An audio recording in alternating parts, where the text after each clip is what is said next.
আসসালামু আলাইকুম। কেমন আছেন আপনারা সবাই? আমার বিশ্বাস আল্লাহর ইচ্ছায় আপনারা সবাই ভালো আছেন। তো আমি চলে আসলাম আপনাদের সামনে আজকে নতুন একটা টপিক নিয়ে। আজকে বিষয়টা হচ্ছে আপনারা অলরেডি বোর্ডে দেখতেছেন এরকমভাবে কখনো আমাকে লেখা দেখেন না। তো আজকে আমি লিখে রেখেছি কারণ সবটা আগেই করে রেখেছি যাতে আপনাদের সময়টা বাঁচে। এটা হচ্ছে ট্রান্সফরমেশন অফ সেন্টেন্সেস বা বাক্য রূপান্তর বা পরিবর্তন। এই বিষয়টা আমি দেখলে আপনারা বুঝবেন আমি ৭ টা রুল এখানে লিখেছি। এই ৭ টা রুলের ভিতরে সিম্পল কমপ্লেক্স কম্পাউন্ড ট্রান্সফরমেশন সেন্টেন্সের মধ্যে আমি মূলত আজকে সিম্পল কমপ্লেক্স কম্পাউন্ড নিয়েই আপনাদেরকে বুঝাবো। কারণ এখানেই আপনাদের সমস্যা এবং বিসিএস থেকে শুরু করে সকল পরীক্ষা চাকরি যত পরীক্ষা আছে যদি এই টপিকে আসে তো এই সিম্পল কমপ্লেক্স কম্পাউন্ড থেকে আপনাদের আসে। তো ৭টা রুল দিয়ে আমি পুরা সিম্পল কমপ্লেক্স কম্পাউন্ডের আদ্য প্রান্ত এখানে দিয়ে দিয়েছি। বিশ্বাস করেন এই ৭টা রুলের বাইরে কোনো সিঙ্গেল একটা ওয়ার্ড আসবে না আপনাদের পরীক্ষায়। যদি সিম্পল কমপ্লেক্স কম্পাউন্ড আসে এই ৭টা রুল থেকেই আসবে, বাইরে কিছু আসবে না। তো আমি একটু রুলগুলোতে চলে যাই, একটু দেখেন রুলগুলো কেমন আছে। তো প্রথমে হচ্ছে রুল নাম্বার 1, যেটা দেখেন এখানে বলেছে যদি দো বা অলদো থাকে, যেটা মানে হচ্ছে যদিও, তো এটা যদি কখনো থাকে তাহলে সিম্পলের বেলায় হবে হচ্ছে ইনস্পাইট অফ বা ডিসপাইট। এটার মানে হচ্ছে সত্ত্বেও, সত্ত্বেও। আর এর সাথে আসবে হচ্ছে ভার্বের সাথে আইএনজি বা বিং বা হ্যাভিং। বুঝতে পেরেছেন? আর এর সাথে কম্পাউন্ড ফর্মে বসবে হচ্ছে বাট। তার মানে প্রশ্নটা যদি দো বা অল দিয়ে শুরু হয় কমপ্লেক্স সেন্টেন্সে সেটা সিম্পল করলে আসবে ইন স্পাইট অফ বা ডেসপাইট, যে কোনো একটা, তার সাথে এইগুলা। আর কম্পাউন্ডের বেলায় এটা আসবে বাট। তেমনি রুল 2 তে আসি, দেখেন দেখেন কি বলেছে। যদি কখনো দেখেন যে রিলেটিভ প্রোনাউন্স দিয়ে কোনো সিম্পল কমপ্লেক্স কম্পাউন্ডের কমপ্লেক্স ফর্ম করা হয়েছে, তাহলে তার ভিতরে দেখেন থাকতে পারে what, which, whose, whom, who, that, এগুলো থাকতে পারে। এগুলো যদি থাকে তাহলে এই সিম্পলের বেলায় আসবে হচ্ছে ভার বা ভার্বের সাথে আইএনজি বা বিং বা বিকজ অফ, তার সাথে হচ্ছে বিং বা ভার্বের সাথে আইএনজি। বুঝতে পেরেছেন? এগুলো আমি পরে আপনাদেরকে এগুলো যখন ব্যাখ্যা দিব তখন বুঝিয়ে দিব ইনশাল্লাহ। আর কম্পাউন্ডের বেলায় আসবে হচ্ছে এন্ড। ঠিক আছে? এবার আসেন রুল নাম্বার 3। তাতে আছে দেখেন অ্যাজ বা সিন্স, অর্থাৎ এটা মানে হচ্ছে যেহেতু। এটা যদি কখনো থাকে তাহলে বুঝবেন সেটা সিম্পলের বেলায় আসবে হচ্ছে এই যে যে কটা লিখেছি না, ভার্ব বা ভার্বের সাথে আইএনজি, বিং বা বিকজ অফ, বিং বা ভার্বের সাথে আইএনজি, এগুলো আসবে। আর কম্পাউন্ডের বেলায় আসবে হচ্ছে এন্ড। তেমনি রুল 4 এ যদি আসি, দেখেন এখানে কি আসছে। রুল 4 এ 4টা ভাগ আছে। একে তো রুল 4, আবার রুল 4 এ আবার 4টা ভাগ। তো তার মধ্যে দেখেন প্রথমে আছে হোয়েন দ্বারা নির্দিষ্ট সময় বুঝালে। এটা যদি কখনো বুঝায়, অর্থাৎ ধরেন আপনি হোয়েন দিয়ে কোনো নির্দিষ্ট সময় বুঝাচ্ছে, এটা যদি কখনো হয় তাহলে সেটা কমপ্লেক্স, সরি, তাহলে সেটা সিম্পলের বেলায় আসবে হচ্ছে অ্যাট প্লাস সেই সময়টা, অর্থাৎ যে সময়টা বোঝানো হয়েছে সেই সময়টা বসবে। আর কম্পাউন্ডের বেলায় আসবে এন্ড। ওকে? হোয়েন দিয়ে যদি কখনো নির্দিষ্ট বয়স বুঝায় তাহলে দেখেন কি আসবে। তাহলে সিম্পলের বেলায় আসবে হচ্ছে at the age of plus সেই বয়সটা, যে বয়সটা বুঝাবে সেই বয়সটা আসবে। আর কম্পাউন্ডের বেলায় আসবে হচ্ছে এন্ড। ওকে? আবারও দেখেন হোয়েন দিয়ে যদি কখনো কমপ্লেক্সে নির্দিষ্ট ঋতু বা কাল বুঝায় তাহলে সিম্পলের বেলায় হবে হচ্ছে ইন বা ডিউরিং, আর তার সাথে হচ্ছে সেই ঋতু বা কাল।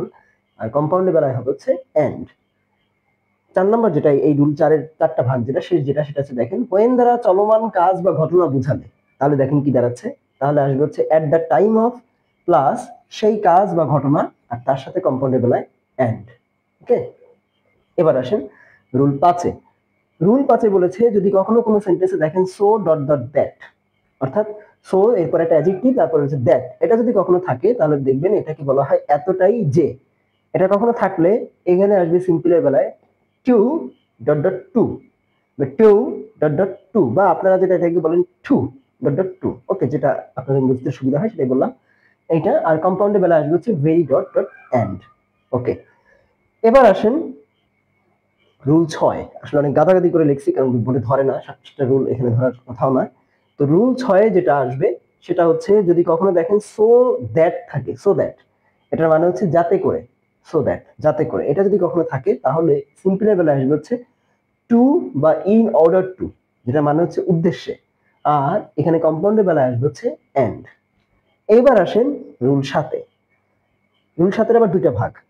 নাম্বার 1 হচ্ছে ইফ প্লাস পজিটিভ। যদি ইফ প্লাস পজিটিভ কোনো বাক্য থাকে, অর্থাৎ ইফ এর সাথে আপনি হ্যাঁ বোধক কোনো বাক্য যেখানে কোনো নাবোধক শব্দ নাই, এরকম যদি কখনো থাকে সেটা আসবে হচ্ছে by plus verb plus ING. Okay, আর কম্পাউন্ডের বেলায় আসবে হচ্ছে এন্ড।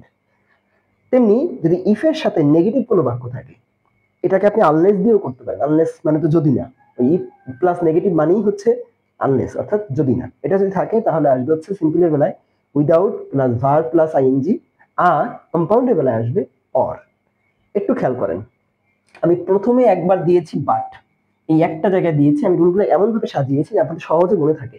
এই একটা জায়গায় বাট, আর শেষ যে রুলটা আছে এই একটা জায়গায় হচ্ছে অর। এতটুকুই তফাৎ, অর্থাৎ প্রথমটা আর শেষটা ছাড়া আর বাকি যত যা দেখতে পাচ্ছেন তা সবই এন্ড। শুধু এই একটা জায়গায় রুল পাচ্ছে, শুধু ভেরি ডট ডট এন্ড। এভাবে কিন্তু আপনাদের মনে রাখা খুব সহজ হবে। প্লাস যদি আপনারা মার্ক করেন যে কোন কোন শব্দ কিসে কিসে থাকে, তাহলে কিন্তু সহজে বুঝে যাচ্ছেন যে দো কমপ্লেক্সে থাকে দো অল দো, বা রিলেটিভ প্রোনাউন্স গুলো থাকে, বা অ্যাজ সিন্স থাকে, বা দেখা যাচ্ছে আপনার হোয়েন থাকে, তারপরে দেখেন সো ডট ডট দ্যাট থাকে, সো দ্যাট থাকে, আবার ইফ থাকে বা আনলেস থাকে। এগুলো হচ্ছে কমপ্লেক্সে মার্ক যেসব ওয়ার্ড, সেই সব ওয়ার্ডগুলো। তেমনি মার্কিং ওয়ার্ডস, তেমনি সিম্পলে যদি আসেন তো সত্ত্বেও অর্থ ইন স্পাইট অফ বা ডিসপাইট এটা, বা দেখা যাচ্ছে আপনার এই যে ইন ডিউরিং বা এট দ্য এজ অফ, বা শুধু এট বা এট দ্য টাইম অফ, এইগুলা, বা টু ডট ডট টু, বা টু বা ইন অর্ডার টু, অথবা দেখা যাচ্ছে বাই সাথে ভাইবের আইএনজি বা উইদাউট এর সাথে ভার্বের আইএনজি, এইগুলা। আর যদি কম্পাউন্ড ওয়ার্ডের মার্কিং ওয়ার্ডসে আসেন তাহলে, সরি, কমপ্লেক্স সেন্টেন্সের মার্কিং ওয়ার্ডসে আসেন তাহলে এন্ড, বাট, আর ইউর, এই তিনটাই হচ্ছে দিয়ে এই পুরা ট্রান্সফরমেশন অফ সেন্টেন্সেস এর কম্পাউন্ড বাক্য করা হয়। প্লাস আমি এখানে আরেকটা কাজ করেছি, দেখেন আমি এখানে দিয়েছি স্টার, এখানেও আরেকটা স্টারের মতো দিয়েছি। তো এই দুটো চিহ্ন একটু দেখেন। এইটা যদি কখনো আমি যখন এরপরে এক্সারসাইজ করাবো তখন আপনারা দেখবেন যে এটা লিখলে বুঝবেন এটা কমপ্লেক্স সেন্টেন্স লিখছে, এটা লিখলে বুঝবেন এটা সিম্পল সেন্টেন্স লিখেছে, আর এই যে হ্যাশ এটা দেখলে বুঝবেন আপনার আমি কম্পাউন্ড সেন্টেন্স লিখছি। বারবার তো আসলে দেখা যায় না যে এটা সিম্পল, এটা কমপ্লেক্স, এটা কম্পাউন্ড। তো আমি এই জন্য এই সুযোগটা আপনাদেরকে করে দিলাম যাতে আপনারা ধরলে বুঝতে পারেন, অন্তত আমার ক্লাসটা বোঝার জন্য। ওকে, তো রুল তো 7টা লিখলাম। এইবার আমি একটু যাই যে এই রুলগুলা কিভাবে প্র্যাকটিক্যালি আপনারা ব্যবহার করতে পারেন, how you can use it, how you can use those rules practically in the exam and also in life. Okay,